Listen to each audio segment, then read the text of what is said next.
Next news है खेलो India winter game. हालांकि हमने लास्ट क्लास में भी कवर किए थे ये, ठीक है। तो उनके मैस्कोट से रिलेटेड है स्नो लेपर्ड, क्योंकि वाइल्ड लाइफ को लेके यूपीएससी का अपना ही खास इंटरेस्ट रहता है। वो most of the time questions पूछता है, कोई एनिमल न्यूज में हो, कोई ऐसा एनिमल हो जो पहले गुम हो गया था दोबारा मिल गया था, तो कॉम्पिटिटिव एग्जाम्स वाले इसको बहुत आराम से पूछते हैं, ठीक है। तो स्नो लेपर्ड जो है ये IUCN की लिस्ट में वल्नरेबल कैटेगरी में आता है।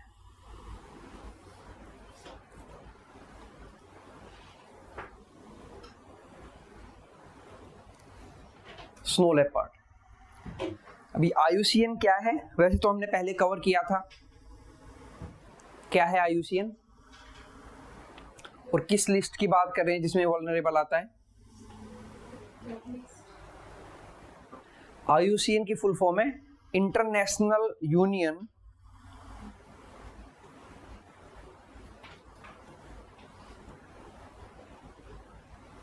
For conservation of nature.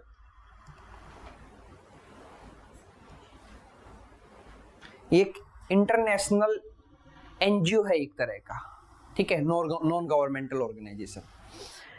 इसका हेडक्वार्टर है कहाँ पे, बताओ। आप एक्स्ट्रा पूछते हो और जो मैं करवाता हूँ वो याद नहीं करते। मैं कई बार करवा चुका हूँ। स्विट्जरलैंड में कहाँ प्लेस? हाँ नहीं, ज्यूरिक में किसका बताया था हेडक्वार्टर, बताओ। आप थे क्लास में उस टाइम पे? ज्यूरिक में हेडक्वार्टर किसका बताया था? लास्ट क्लास में ही बात हुई थी ज्यूरिक की। तो फीफा का बताया था ज्यूरिक में। इतने सारे हो गए, इतने सारे नहीं हुए, अभी तो बहुत कम हुए हैं। तो मिक्स तो रिवाइज करो ना। रिवीजन किसमें? अब ऐसे रैंडम मत जाओ। अफ्रीका में कई हैं। अफ्रीका में अफ्रीकन यूनियन का हेडक्वार्टर है एडिस अबाबा में। अच्छा, इंटरनेशनल नैरोबी में केन्या, UNEP का। अभी जो पूछा बताओ, ग्लैंड नाम का एक प्लेस है, ग्लैंड स्विट्जरलैंड, ठीक है।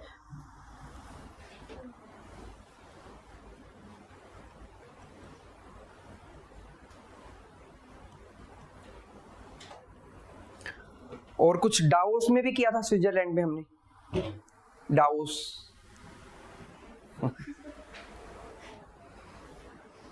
वर्ल्ड इकोनॉमिक फोरम की मीटिंग होती है हर साल, हमने पढ़ा था डावोस में। ग्लोबल जेंडर गैप रिपोर्ट जिसने दी थी।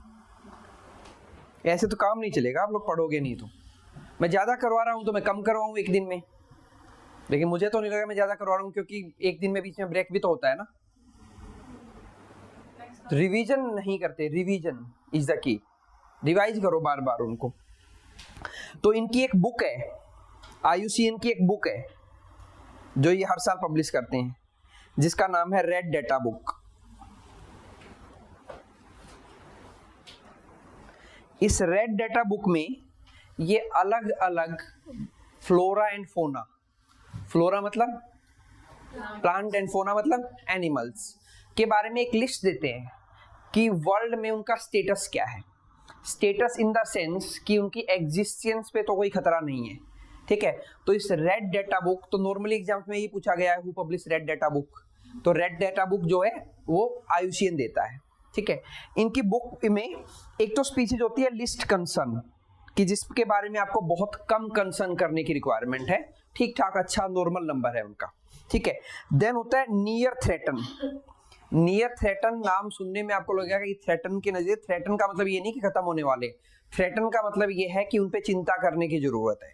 नियर थ्रेटन लिस्ट कंसर्न का मतलब है कि 100 स्पीसीज हैं, 100 स्पीसीज होनी चाहिए थी, 99-98 स्पीसीज बची हुई है, तो लिस्ट कंसर्न करने की जरूरत ही नहीं है, लगभग पूरी है, ठीक है। नियर थ्रेटन का मतलब है इनके अकॉर्डिंग कि 100 स्पीसीज होनी चाहिए थी, 90 हैं तो 10 घट गई, तो मतलब नियर थ्रेटन है, उस पर विचार करो, ठीक है। मतलब इतना नहीं है। नियर थ्रेटन का मतलब ये नहीं कि बिल्कुल ही एक्सटिंक्ट हो गए हैं या क्रिटिकली एक्सटिंक्ट हो गए हैं। नियर थ्रेटन एक कैटेगरी है इनकी, जिसमें वो बताते हैं कि इनके बारे में सोचना पड़ेगा आने वाले फ्यूचर में, ठीक है।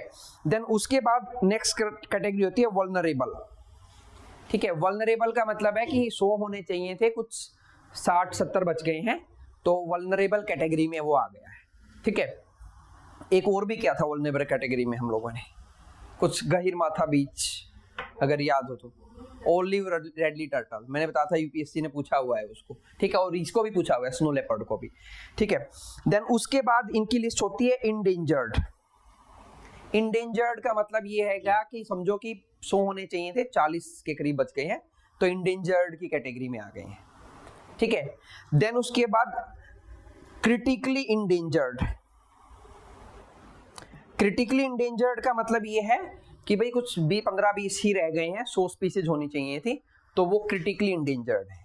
जैसे एक एनिमल है जिसपे के बारे में यूपीएससी ने पूछा भी था, GIB, ग्रेट इंडियन बस्टर्ड, ठीक है, स्टेट एनिमल है राजस्थान का, ठीक है, तो GIB के बारे में वो पूछ चुके हैं कई बार, ठीक है। तो ग्रेट इंडियन बस्टर्ड जो है वो क्रिटिकली इंडेंजर्ड है, ठीक है।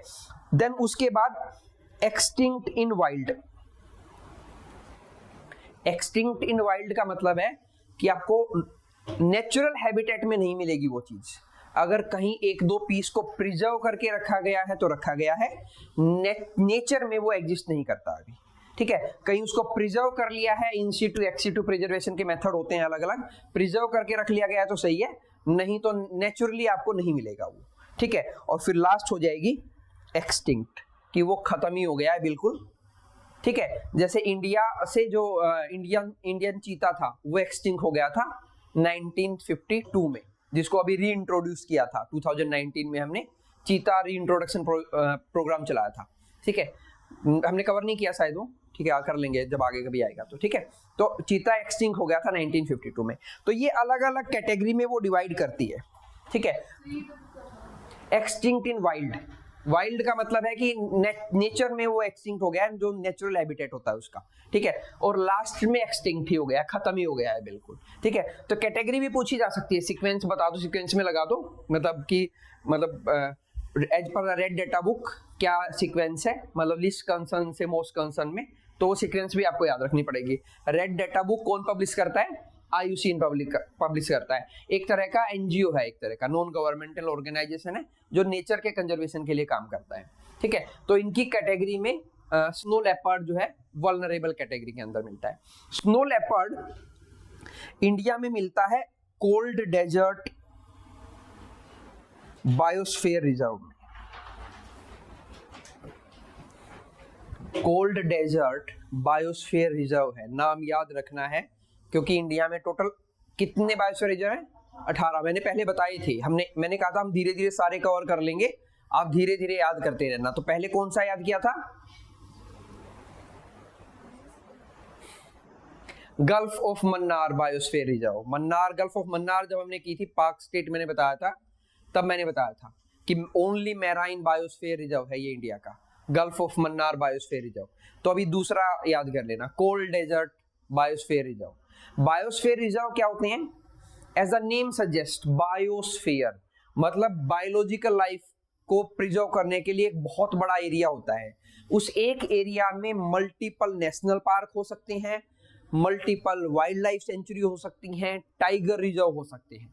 एक बायोस्फीयर रिजर्व में एक से ज्यादा नेशनल पार्क हो सकते हैं, बायोस्फीयर रिजर्व टाइगर रिजर्व हो सकते हैं, वाइल्ड लाइफ सेंचुरी हो सकती है, ठीक है।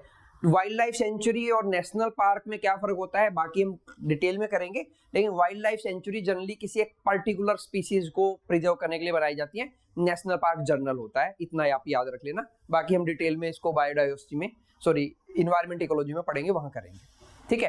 तो बायोस्फीयर रिजर्व बहुत बड़ा एरिया होता है, कई 100 किलोमीटर का एरिया होता है, जिसके अंदर नेशनल पार्क भी हो सकते हैं, वाइल्ड लाइफ सेंचुरी भी हो सकती है, टाइगर रिजर्व भी हो सकते हैं, तीनों भी हो सकते हैं, 2 भी हो सकते हैं, और एक मल्टीपल में भी हो सकता है, ठीक है। तो कोल्ड डेजर्ट बायोस्फीयर रिजर्व में स्नो लेपर्ड पाया जाता है। एक कोल्ड डेजर्ट बायोस्फीयर रिजर्व कहां पे है? हिमाचल प्रदेश में, ठीक है। इसके अंदर एक नेशनल पार्क है, पिन वैली नेशनल पार्क। करीबन 106 नेशनल पार्क है इंडिया में, ठीक है, और करीबन 567 के अराउंड वाइल्ड लाइफ सेंचुरी है, ठीक है। तो आप कहीं पे ये मेंशन कर लो, India we have more than 100 national park, क्योंकि एग्जामिनर पूछेगा तो वो प्रिसाइज नहीं पूछता है कभी भी ऐसी चीजों को, क्योंकि बढ़ घट जाते हैं उनके नंबर, ठीक है।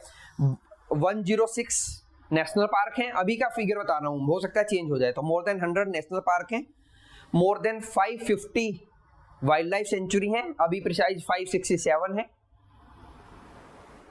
ठीक है, और 50 वाइल्ड लाइफ सेंचुरी और 54 टाइगर रिजर्व हैं अभी इंडिया के अंदर।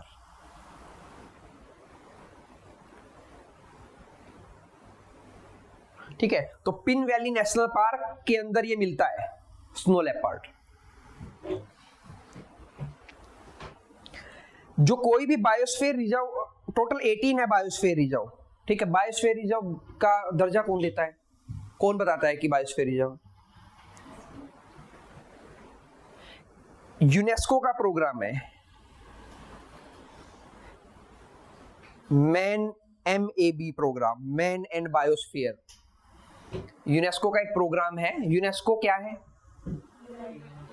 यूनाइटेड नेशन की एक स्पेशल एजेंसी है, यूनाइटेड नेशन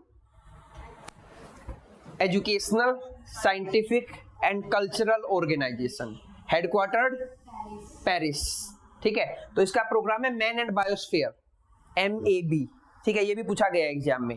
तो उसके अंडर में ये बायोस्फीयर रिजर्व की मतलब पहचान मिलती है, उनको स्टेटस मिलता है बायोस्फीयर रिजर्व का। इंडिया में 18 बायोस्फीयर रिजर्व है, 2 हम कर चुके हैं, पहले क्या था Gulf of Mannar biosphere reserve, अभी क्या है cold desert biosphere reserve. Gulf of Mannar biosphere reserve is the only marine biosphere reserve in India, याद रखना, ठीक है।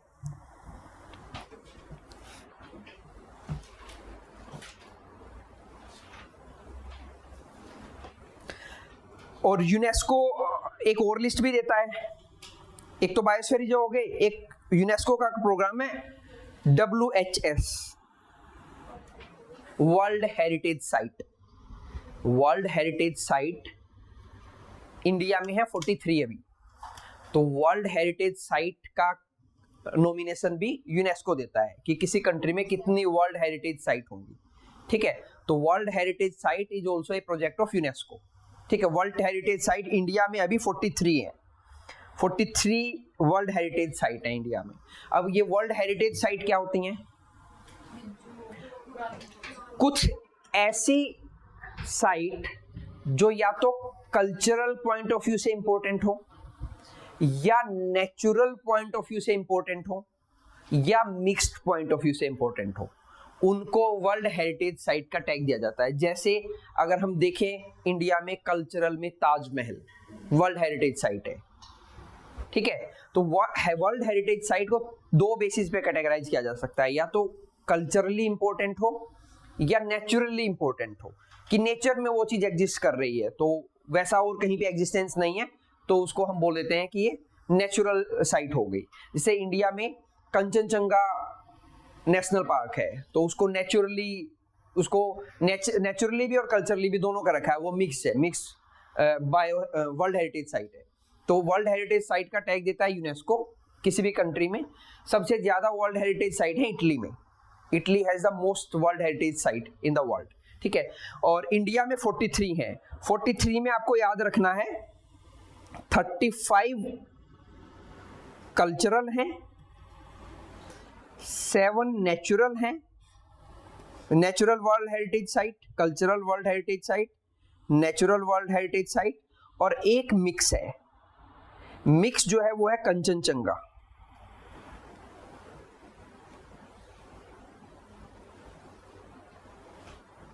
कंचनजंगा नेशनल पार्क इन सिक्किम, ठीक है, वो मिक्स है। ये शायद हमने पहले भी किया था, मुझे कुछ ऐसा ध्यान आ रहा है, ठीक है। अभी लेटेस्ट 2024 में 43rd ऐड हुई है, तो इंपॉर्टेंट है। कौन सी ऐड हुई है? मोइडेम्स।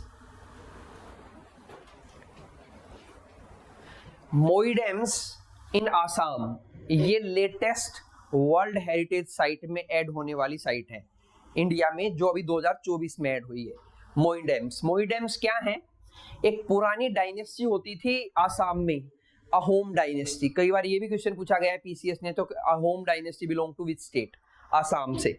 आसाम में एक डायनेस्टी थी अहोम डायनेस्टी। डायनेस्टी मतलब वंश रूल, ठीक है। तो उनकी बुरियल साइट है ये, बुरियल साइट बोलो या सिस्टम बोलो, उनका एक तरह का बुरियल सिस्टम है, मतलब आफ्टर डेथ के बाद जो होता है उसका वो सिस्टम है। तो ये बुरियल सिस्टम है किसका, अहोम डायनेस्टी का, जिसको बोला जाता है मोइडम्स, ठीक है। तो ये कल्चरल साइट में ऐड की गई है 2024 के अंदर, ठीक है। तो याद रखना ये 43rd वर्ल्ड हेरिटेज साइट है, क्लियर।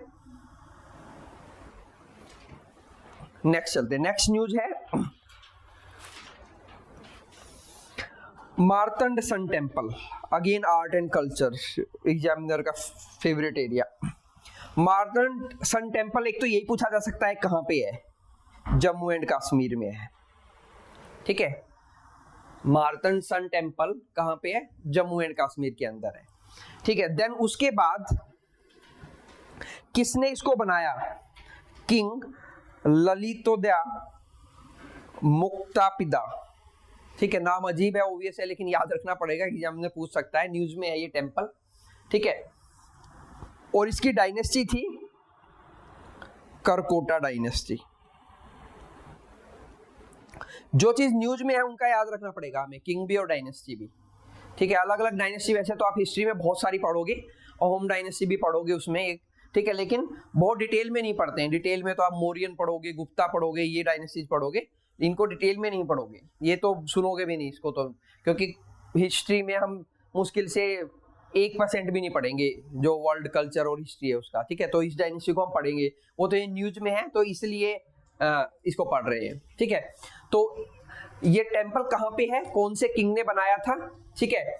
क्या ये अभी आप ये सोचो, क्या ये भी पूछा जा सकता है कि 8th सेंचुरी में बनाया था, हाँ यूपीएससी ऐसा कर सकती है, वो पूछ सकती है कि कौन सी सेंचुरी में बना हुआ टेम्पल है ये, ठीक है। या फिर वो ऐसा कर सकते हैं कि अलग अलग टेम्पल दे देंगे और ये पूछ लेंगे इनको सीक्वेंस में लगा दो, ऐसा वो पहले कर चुके हैं कि कौन सी सेंचुरी में कौन सा टेम्पल बना था, तो वो आपको याद रखना पड़ेगा। वो इसके साथ 2-3 टेम्पल और दे देंगे कि भी लगाओ सीक्वेंस में कि कौन सी सेंचुरी में कौन सा टेम्पल बना था, ठीक है।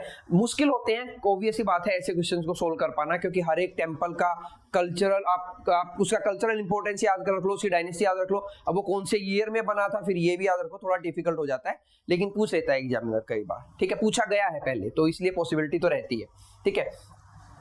साथ में यहाँ पे एक और ऑर्गेनाइजेशन का नाम है ASI, archaeological survey of India, ठीक है। क्या करता है ये, प्रिजर्वेशन का काम करता है। ऑब्वियसली बात है, हमारी जो ट्रेडिशन है, जो कल्चर है, कल्चरल साइट्स हैं या कल्चरल जो गुड्स हैं या ट्रेडिशनल गुड्स हैं, उनको प्रिजर्व करने का काम करता है, ठीक है। कब बना था, हाँ नहीं नहीं नहीं नहीं नहीं नहीं 1861 अलेक्जेंडर कनिंगम ने बनाया था।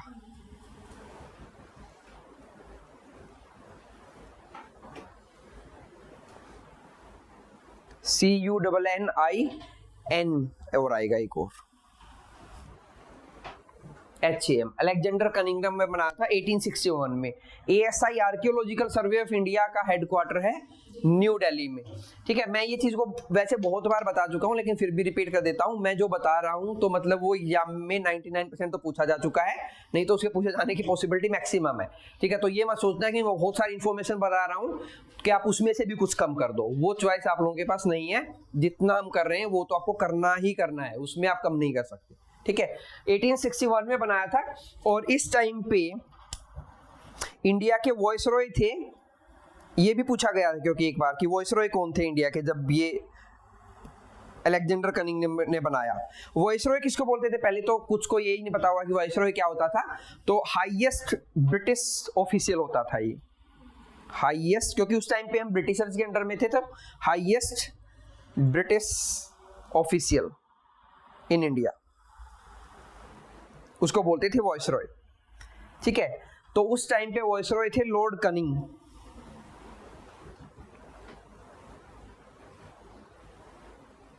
खास बात क्या है इनके बारे में,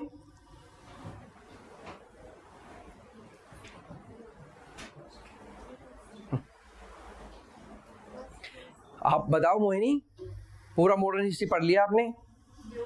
he was the first viceroy of India, ये वॉइसरॉय बनने वाला पहला पर्सन था, जो इंडिया का वॉइसरॉय बना वो पहला पर्सन था ये, ठीक है। He was the last governor general of India उस टाइम पे, हालांकि इसके बाद में फिर से गवर्नर जनरल बने थे, ठीक है, तो चलो गवर्नर जनरल छोड़ो क्योंकि उसके बाद में वो पोजीशन फिर भी आई थी, तो आप ये याद रखना, वाज द फर्स्ट जो थे वाइसरॉय ऑफ इंडिया थे लॉर्ड कैनिंग, ठीक है। इनके टाइम पे वो 1857 का रिवोल्ट हुआ था, जो रिवोल्ट हुआ था 1857 का, वो इनके टाइम पे हुआ था। आर्कियोलॉजिकल सर्वे ऑफ इंडिया का हेडक्वार्टर मैंने बता दिया, न्यू दिल्ली में, ठीक है। नेक्स्ट करते हैं, नेक्स्ट न्यूज रिलेटेड है सी केयर से। सी केयर एक वेब पोर्टल है, तो हमें सी का फुल फॉर्म करना है, कोल सेक्टर से है ये, कोल केयर्स। तो जो प्रोविडेंट फंड होते हैं ना, ठीक है, आप लोग लिखने में फोकस ज्यादा करते हो, मुझे बताया करो, मैं एक्स्ट्रा टाइम दो, मैं समझा रहा हूं, पहले उसको तो समझो। प्रोविडेंट फंड क्या होते हैं, प्रोविडेंट क्या होता है, इंग्लिश में एक वर्ड होता है प्रोविडेंट, मतलब फ्यूचर के लिए कुछ किया गया उसके लिए। तो प्रोविडेंट फंड होते हैं जो इंप्लॉइज के फ्यूचर को प्रोटेक्ट करने के लिए। तो कोल इंडिया अपने जो इंप्लॉइज हैं उनके फ्यूचर को प्रोटेक्ट करने के लिए एक फंड है, ठीक है, कोल इंडिया का। तो उसका डिजिटलाइज वर्जन किया गया है इसको, ठीक है, सी केयर। तो सी केयर आपको ये याद रखना है कि कौन से फील्ड से रिलेटेड है, कोल सेक्टर से रिलेटेड है, ठीक है। सी केयर वेब पोर्टल है for the coal mines provident fund organisation. जो coal mines provident fund organisation है, ये एक ऑर्गेनाइजेशन है जो कोल माइनर्स के लिए प्रोविडेंट फंड जो है उनको प्रोटेक्ट करती है। अलग अलग डिपार्टमेंट में अलग अलग प्रोविडेंट फंड होते हैं, ठीक है। तो इसको डेवलप किया है सीडेक ने, ठीक है। सीडेक क्या है, क्योंकि इस पे पूछ चुका है यूपीएससी सीडेक पे।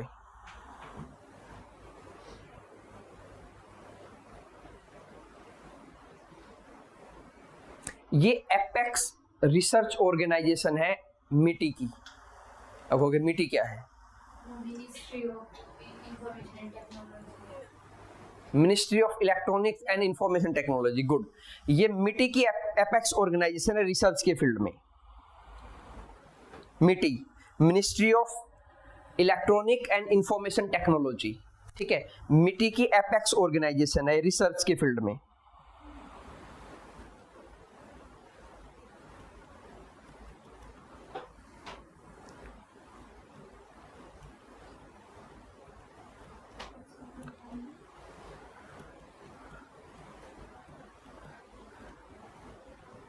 Centre for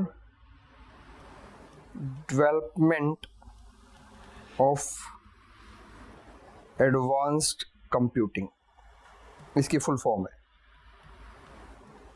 centre for development of advance computing. It's an apex organisation of MeitY for research and development, ठीक है। ये बनी थी 1988 में। उस टाइम पे इन्होंने इंडिया का पहला सुपर कंप्यूटर बनाया था।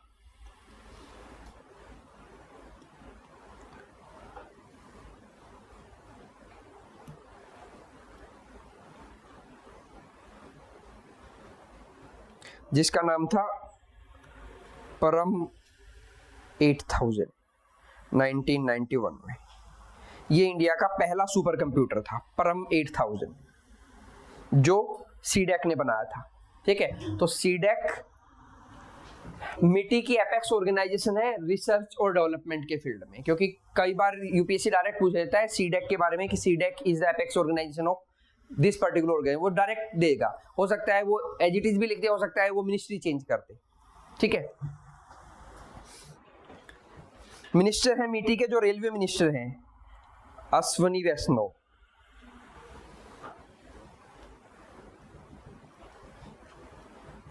रेलवे मिनिस्टर भी यही है और मिटी मिनिस्टर भी यही है।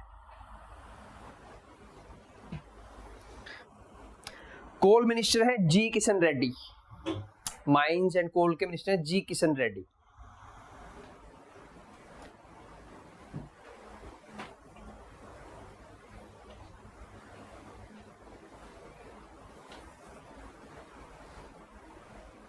पीसीएस पूछ लेता है मिनिस्ट्री, यूपीएससी तो नहीं पूछता है मिनिस्ट्रीज के बारे में कि कौन सा मिनिस्टर है।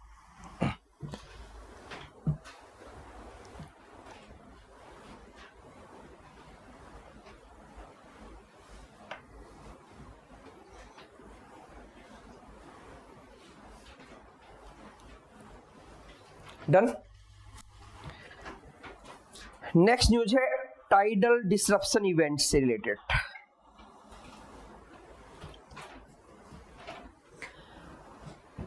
इस टाइप के क्वेश्चन पूछे जाते हैं। Tidal disruption event was sometime seen in news is related to what, क्या है ये टाइडल डिसरप्शन इवेंट? नहीं पता हो तो हो सकता है कि हम ये लगा दें सम फिनोमेना अकर्स इन ओशियन और सी, ऐसा लगा सकते हैं ऑप्शंस में अगर हो तो ऑप्शन, हमें नहीं पता हो तो। ठीक है, ये एक एस्ट्रोनॉमिकल फिनोमेना है। एस्ट्रोनॉमिकल फिनोमेना क्या होते हैं? जो स्पेस में होते हैं। ठीक है, it's an astronomical phenomena involving A star and A black hole. ठीक है, तो पहले तो यही बताओ कि ये है क्या। एस्ट्रोनॉमिकल फिनोमेना है, इट इन्वॉल्व ए स्टार और ए ब्लैक होल। ब्लैक होल क्या होता है? इनफाइनाइट मास और इनफाइनाइट स्मॉल ऑब्जेक्ट, या स्टार को बोल लो, स्मॉल की जगह डेंस लिख लो।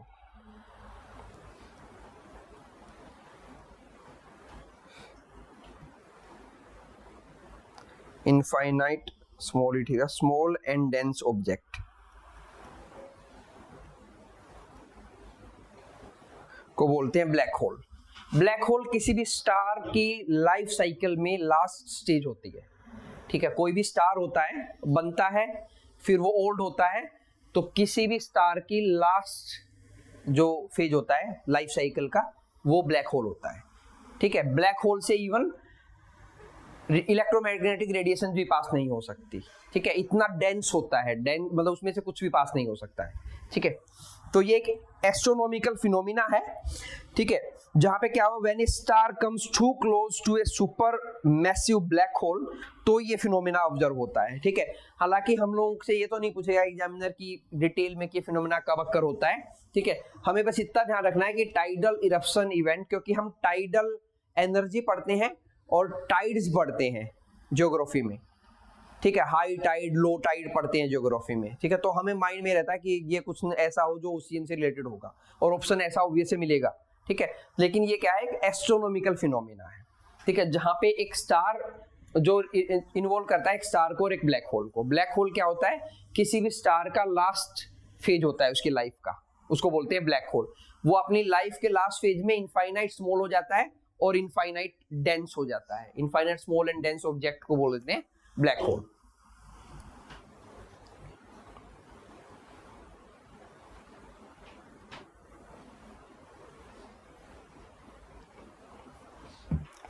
नेक्स्ट है इलेक्ट्रिसिटी 2024 रिपोर्ट, इंपॉर्टेंट है। किसकी? ये इवेंट हुआ है अभी, एक ऑब्जर्व किया गया है यूनिवर्स में।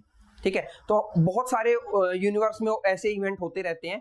कोई ब्लैक होल मिल जाता है, कोई नई टाइप की रेडिएशन मिल जाती है, तो वो न्यूज में होते हैं। तो यूपीएससी उनको नॉर्मल उन टर्म को पकड़ लेता है कि कोई टर्म न्यूज में हो जो किसी मतलब जीएस में किसी टर्म से सिमिलर साउंड करते हैं, जैसे टाइडल से साउंड करते हैं, टाइडल एनर्जी या टाइड वेव्स होते हैं, तो उससे सिमिलर है, तो इसलिए मैंने उठाया इसको।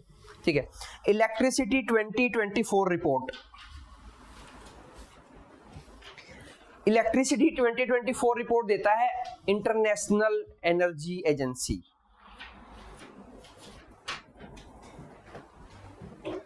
कुछ लग रहा है पढ़ा हुआ ये वर्ड, इंटरनेशनल एनर्जी एजेंसी।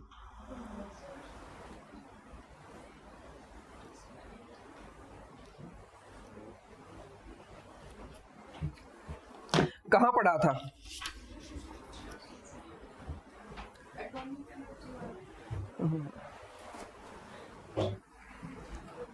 आप लोग सिमिलर कर देते हो उन चीजों को, चीजें तो अलग ही हैं, नाम अलग है। मैंने बताया था ये किसके फ्रेमवर्क के अंडर में काम करता है? ओईसीडी के फ्रेमवर्क के अंडर में काम करता है। Work under OECD framework. International energy agency एक एजेंसी है जो ओईसीडी के फ्रेमवर्क के अंडर में काम करता है। अब ये ओईसीडी क्या है?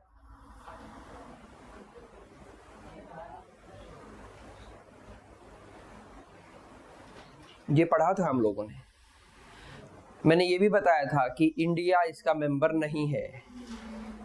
ठीक है, organisation for economic cooperation and development, OECD की फुल फॉर्म है organisation for economic cooperation and development. OECD का हेडक्वार्टर है पेरिस, फ्रांस के अंदर।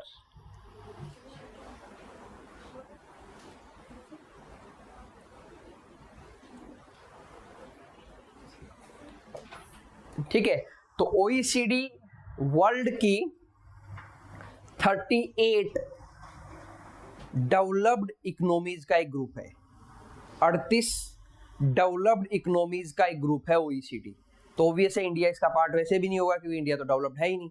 ठीक है, तो 38 डेवलप्ड कंट्रीज का ग्रुप है OECD, जो वर्ल्ड में अलग अलग जो प्रॉब्लम हो रही है उसके सॉल्यूशन पे ऑब्वियस है कि कैसे वर्ल्ड में इकोनॉमी को और ज्यादा बेटर किया जा सकता है, कोऑपरेशन को कैसा बेटर किया जा सकता है। तो एक ऑर्गेनाइजेशन है ये, just like G20, G4, G7, BIMSTEC, ऐसी एक ऑर्गेनाइजेशन है OECD। हालांकि तो इंडिया OECD का मेंबर नहीं है, तो हम OECD को डिटेल में नहीं पढ़ते हैं। तो इनकी एक एजेंसी है जिसका नाम है इंटरनेशनल एनर्जी एजेंसी।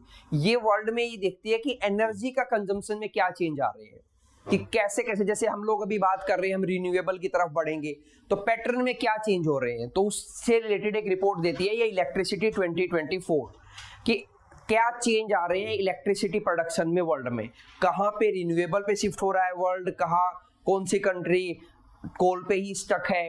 ठीक है, कोल से जो एनर्जी प्रोड्यूस होती है उसको क्या बोलते हैं, थर्मल एनर्जी।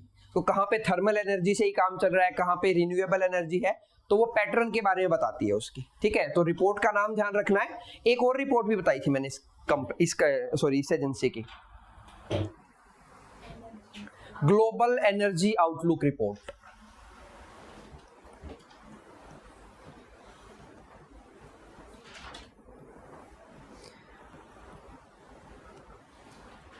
ये दोनों पूछी गई हैं एग्जाम में कि which organisation publish global energy outlook report और विच ऑर्गेनाइजेशन पब्लिश इलेक्ट्रिसिटी, मतलब ये हर साल आती है तो उससे ईयर का स्पेसिफिक करके पूछ लेते हैं। ठीक है, आई थिंक इलेक्ट्रिसिटी 2020 पूछी गई थी जो मुझे ध्यान आ रहा है। ठीक है, तो ये ऑर्गेनाइजेशन है, इट्स सिमिलर साउंडिंग ऑर्गेनाइजेशन एक और भी है वर्ल्ड में जो एग्जिस्ट करती है, IAEA,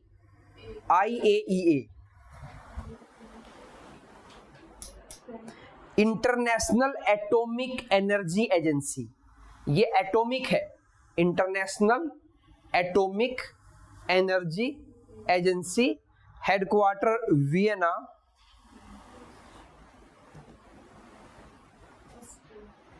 कैपिटल ऑफ ऑस्ट्रिया। ये एटॉमिक एनर्जी के पीसफुल यूज के बारे में बात करती है। ठीक है, it overseas the peaceful use of atomic energy in the world. क्योंकि मैंने शायद लास्ट क्लास में या उससे पहली क्लास में बताया था, एटॉमिक जो पावर है वो ड्यूअल यूज आइटम है। ये बात हुई थी शायद हम लोगों की, कुछ मैंने बताया था आप लोगों को, ड्यूअल यूज आइटम है। उसको आप एनर्जी प्रोड्यूस करने के लिए भी दे सकते हो और एटम बम बनाने के लिए भी दे सकते हो। ठीक है, जब मैंने शायद एटॉमिक बम बताया था तब ये बताया था। ठीक है, तो ड्यूअल यूज आइटम है ये एक। तो इंटरनेशनल एटॉमिक एनर्जी एजेंसी ये यूएनओ की स्पेशल एजेंसी है। जैसे ये OECD के फ्रेमवर्क में काम करती है, मतलब OECD की एजेंसी है, ये यूएनओ की एजेंसी है, यूनाइटेड नेशन ऑर्गेनाइजेशन, यूएनओ की स्पेशल एजेंसी है। जैसे WTO है, World Trade Organisation, World Health Organisation, UNESCO, ठीक है, वर्ल्ड मीटियोलॉजिकल ऑर्गेनाइजेशन, ये सब स्पेशल एजेंसी है यूएनओ की। ठीक है, तो ये भी यूएनओ की स्पेशल एजेंसी है IEA। तो इससे कंफ्यूज मत करना इसको कि रिपोर्ट कौन देती है, तो रिपोर्ट ये देती है दोनों की दोनों। ठीक है, और इंडिया का नेट जीरो इमिशन टारगेट 2070 हम लोगों ने पढ़ लिया था, और इंडियन रेलवे का 2030, और 2030 तक हमारा रिन्यूएबल का टारगेट 500 गीगावाट। हम लोगों का रिन्यूएबल एनर्जी का टारगेट है 2030 तक, रिन्यूएबल एनर्जी का टारगेट 500 गीगावाट। ठीक है, अभी हमारे यहाँ लगभग 70% थर्मल है अभी। ठीक है, थर्मल एनर्जी से ही ज्यादा प्रोड्यूस कर रहे हैं। थर्मल एनर्जी मतलब कोल को बर्न करके इलेक्ट्रिसिटी बनाई जाती है, हमारे यहाँ वही इलेक्ट्रिसिटी भी ज्यादा चलती है। प्राइमरी ऑब्जेक्टिव ऑफ घर पोर्टल, तो एक तो आप लोगों को याद रखना है घर पोर्टल किससे रिलेटेड है, ठीक है, चाइल्ड, बच्चों से रिलेटेड है, ये चाइल्ड से रिलेटेड, ठीक है। Digitally track and monitor the restoration and repatriation of children, ठीक है। घर go home and reunite portal है ये, इसको बनाया है national commission for protection of child rights ने। तो इसमें आप एक तो ये लिख लो कि घर पोर्टल रिलेटेड टू चाइल्ड्स, ठीक है। फिर उसका फुल फॉर्म लिख लो, नेक्स्ट लाइन में फुल फॉर्म क्या है, फिर उसको बनाया किसने है वो लिख लो, हु डेवलप्ड इट, घर को डेवलप किया है national commission for protection of child rights ने।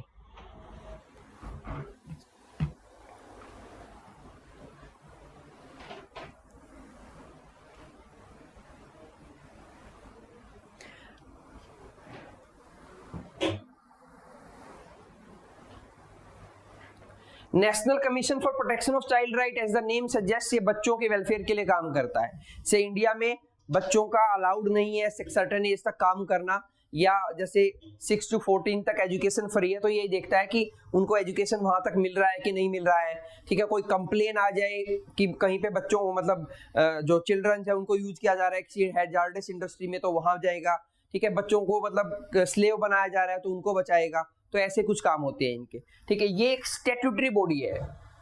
नेक्स्ट जो हमारे मतलब यूपीएससी के पॉइंट ऑफ व्यू इंपॉर्टेंट है, it's a statutory body. Statutory body क्या होती है? Statutory body means made by law of parliament, उसको बोलते हैं स्टैट्यूटरी बॉडी। तो commission for protection of child right act आया था इंडिया में 2005 में, नेशनल हटा दिया उसके आगे से, commission for protection of child right act 2005 के अंडर में ये बनी थी, और इट्स ए स्टैट्यूटरी बॉडी। इसमें एक और एक्ट के बारे में बात किया गया, जेजे एक्ट, इसको नॉर्मली बोलते हैं, काफी फेमस एक्ट है ये जेजे एक्ट, चिल्ड्रन से रिलेटेड है, ठीक है। तो जेजे एक्ट बना था 2015 में, इसका ईयर भी इंपॉर्टेंट है, 2015 में जेजे एक्ट आया था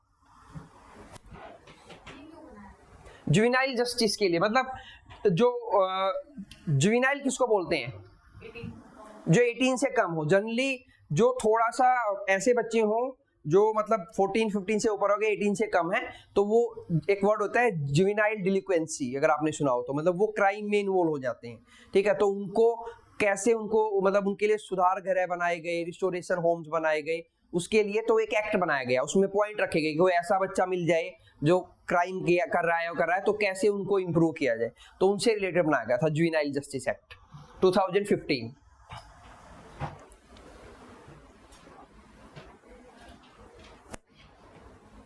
डन। जुवेनाइल ये चिल्ड्रन से रिलेटेड हम एक मूवमेंट बोलो या एक ऑर्गेनाइजेशन याद रखेंगे, BBA, बचपन बचाओ आंदोलन।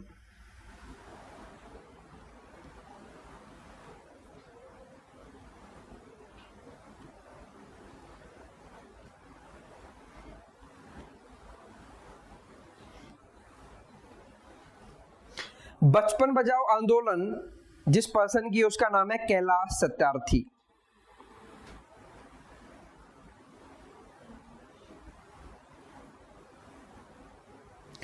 2014 में इनको नोबेल पीस प्राइज मिला था। बच्चों के लिए काम करने, बच्चों के वेलफेयर के लिए काम करने के लिए इनकी ऑर्गेनाइजेशन है जिसका नाम है बचपन बचाओ आंदोलन। कैलाश सत्यार्थी, इनको नोबेल प्राइज मिला था। नोबेल प्राइज मिलना बहुत बड़ी बात होती है, ठीक है। तो नोबेल प्राइज मिला था पीस के फील्ड में, नोबेल पीस प्राइज मिला था 2014 में, ठीक है। 2024 में नोबेल पीस प्राइज किसको मिला है? निहोल नहीं, हिडेनक्यो ऑफ जापान। निहोल हिडेनक्यो है जापान के, हाँ, न्यूक्लियर फ्री वर्ल्ड बनाने के लिए, to promote nuclear free world, लिख लेना। इनको इसलिए मिला है, ही प्रमोट ही या फिर work for a nuclear free world. Nuclear free का मतलब है nuclear bomb.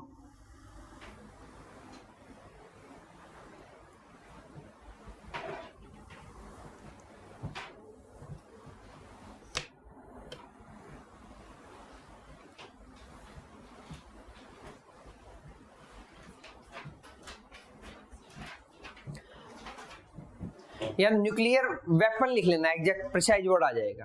To promote nuclear weapon free world, nuclear weapon free world बनाने के लिए इन्होंने एफर्ट किए हैं बहुत सारे वर्ल्ड में, तो उसके लिए इनको नोबेल पीस प्राइज मिला है 2024 का।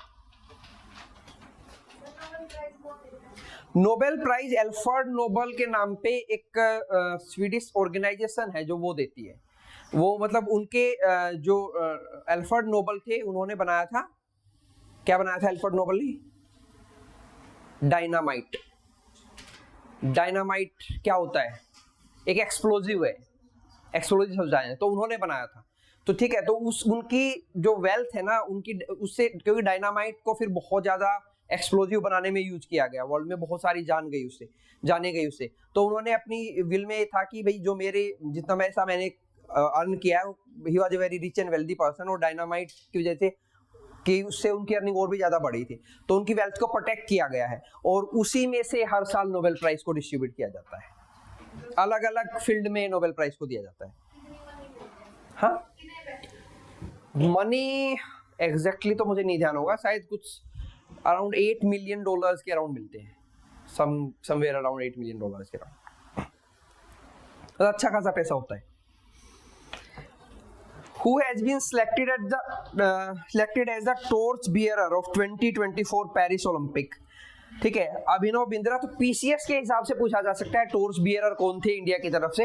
हमारे लिए इंपॉर्टेंट है ओलंपिक्स, पेरिस में हुए हैं 2024 ओलंपिक्स। कितने साल के बाद होते हैं ओलंपिक्स?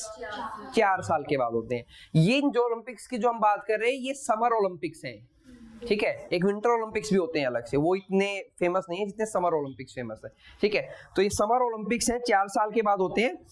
ये हुए थे 1896 में पहली बार एथेंस में। Athens is the capital of, किसी कैपिटल एथेंस? ग्रीस की कैपिटल है। और ग्रीस कहाँ की कंट्री है? यूरोप की कंट्री है, ठीक है। 1896 में एथेंस में होते हैं, और एथेंस ही एक ऐसी जगह है जहाँ पे ओलंपिक्स 2 बार हो चुके हैं आज तक, और कहीं नहीं हुए वर्ल्ड में। इंडिया में नहीं हुए आज तक ओलंपिक्स। हम we are hoping to conduct Olympics in 2036 के लिए बिड कर रहे हैं ओलंपिक्स की। पता नहीं मिलेगी कि नहीं मिलेगी, क्योंकि हमारे पास वो इंफ्रास्ट्रक्चर नहीं है उस लेवल का जिस लेवल का होना चाहिए, ठीक है। तो पेरिस ओलंपिक्स हुए 2024 में। टॉर्च बियरर हमारी तरफ से थे अभिनव बिंद्रा, और मेडल टैली में टॉप किया है यूएसए ने। यूएसए था कि ऑस्ट्रेलिया था? यूएसए था, यूएसए ने टॉप किया है, ठीक है। यूएसए की मेडल टैली थी 40, 44, 42, 126 गोल्ड, सिल्वर, ब्रॉन्ज। और इंडिया की पोजीशन थी 71st विद 0156, 0 गोल्ड 1 सिल्वर। कौन था 1 सिल्वर वाला? नीरज चोपड़ा, जेवलिन थ्रो में। और 5 ब्रोंज मिले हैं, ठीक है। 2028 ओलंपिक्स कहां पे होंगे? यूएसए के अंदर होंगे, लॉस एंजलिस में। लॉस एंजलिस एक जगह है यूएसए में, तो वहां पे 2028 ओलंपिक होंगे। और 2032 ओलंपिक्स होंगे ऑस्ट्रेलिया में।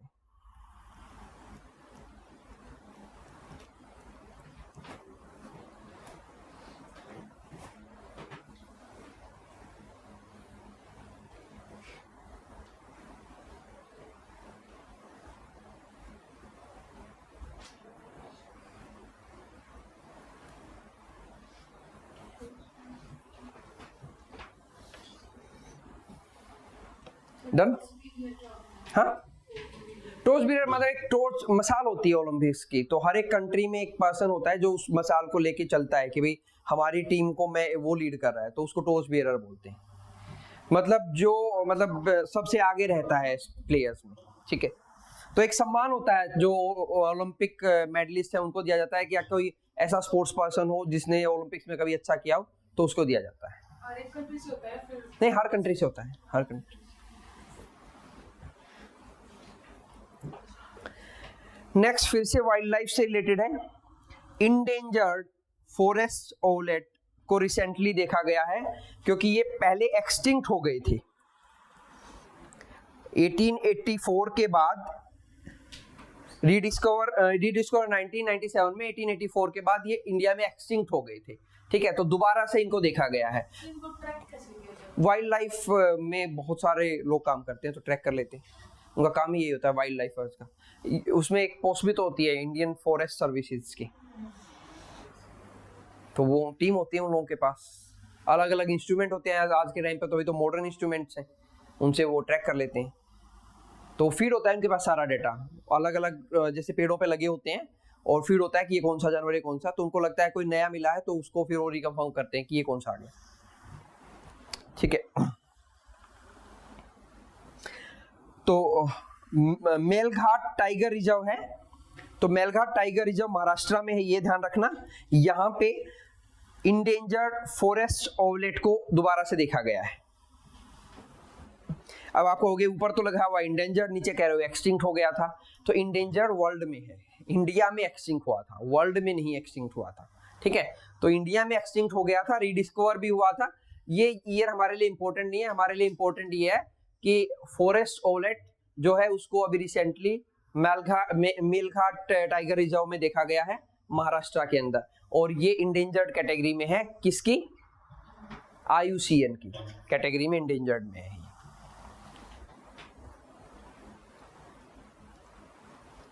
तो इंडिया में भी क्या कोई प्रोविजन है इनके लिए ऐसा कुछ? तो इंडिया में वाइल्ड लाइफ प्रोटेक्शन एक्ट है, एक wild life protection act 1972 Indira Gandhi के टाइम पे बनाया गया था, ठीक है, जब इंदिरा गांधी प्राइम मिनिस्टर थी। तो इस वाइल्ड लाइफ प्रोटेक्शन एक्ट के शेड्यूल होते हैं, शेड्यूल 1, शेड्यूल 2, शेड्यूल 3। तो शेड्यूल 1 में उन एनिमल्स को रखा जाता है जो या तो इंडेंजर्ड होते हैं या फिर क्रिटिकली इंडेंजर्ड होते हैं, ठीक है। क्योंकि एक बार यूपीएससी ने ये भी पूछ दिया था कि एक पर्टिकुलर ऑर्गेनिज्म के बारे में, नाम तो मुझे नहीं ध्यान आ रहा, कि ये वाइल्ड लाइफ प्रोटेक्शन एक्ट के कौन से शेड्यूल में है, ठीक है। तो अब आप कहोगे कि इतने एनिमल्स को कैसे याद रखा जाए, तो वो बाई चांस की बात होती है कि कोई ऐसा क्वेश्चन पूछा जाए, लेकिन क्या होता है और भी ऑप्शंस होते हैं उसकी हेल्प से सोल्व हो जाता है, वो तो एक लाइन थी।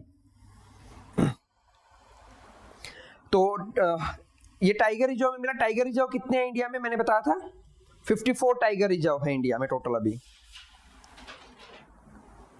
ठीक है। और एक प्रोजेक्ट टाइगर याद रखना, शायद मैंने पहले भी बताया था, प्रोजेक्ट टाइगर चलाया था इंडिया में 1973 में, ठीक है।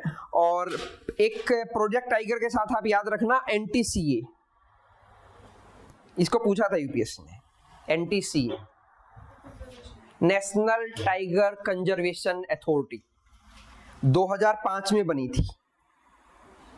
NTCA national tiger conservation authority, इसके बारे में यूपीएससी ने पूछा था, उन्होंने स्टेटमेंट दी थी NTCA is a statutory body. तो हम बताना सही है कि गलत है, तो सही है, इट्स ए स्टैट्यूटरी बॉडी, ठीक है, under ministry of forest, environment and climate change.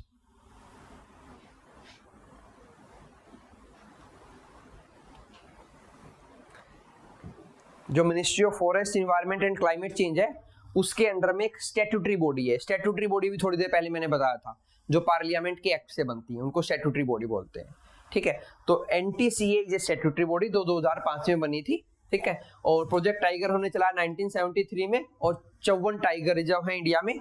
और वर्ल्ड वाइल्ड लाइफ फंड, जैसे IUCN है ऐसे ही वर्ल्ड वाइल्ड लाइफ फंड भी है एक, WWF world wildlife fund, headquarter वहीं पे है जहां पे IUCN का है।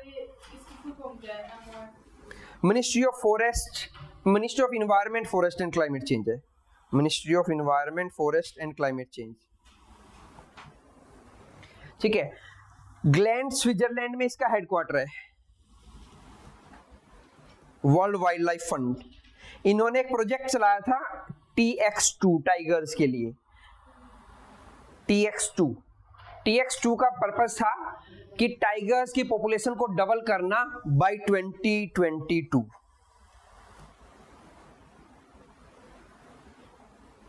Doubling tiger population by 2022। हम लोगों ने इसको अचीव कर लिया था, इंडिया ने इसको अचीव कर लिया था 2022 से पहले ही, हमने डबल कर दिए थे।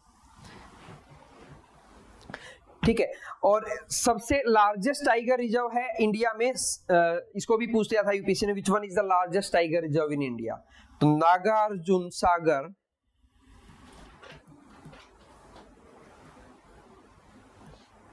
Srisailam tiger reserve in Andhra Pradesh is the largest tiger reserve in India. Nagarjuna Sagar Srisailam tiger reserve in Andhra Pradesh, Nalla Malla forest में है ये।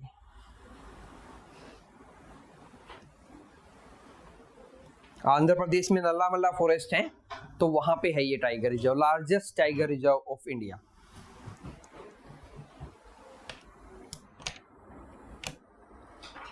डायरेक्ट तो नहीं पूछा था, उन्होंने एक स्टेटमेंट दिया था, उसमें उन्होंने हिंट दिया था कि that we are talking about the largest tiger reserve of India. तो we are talking about whom, किसके बारे में बात कर रहे हैं? तो ऑप्शन में थे, तो नागार्जुन श्रीशैलम उसमें एक ऑप्शन में दिया हुआ था। ठीक है, बस इतना ही करें।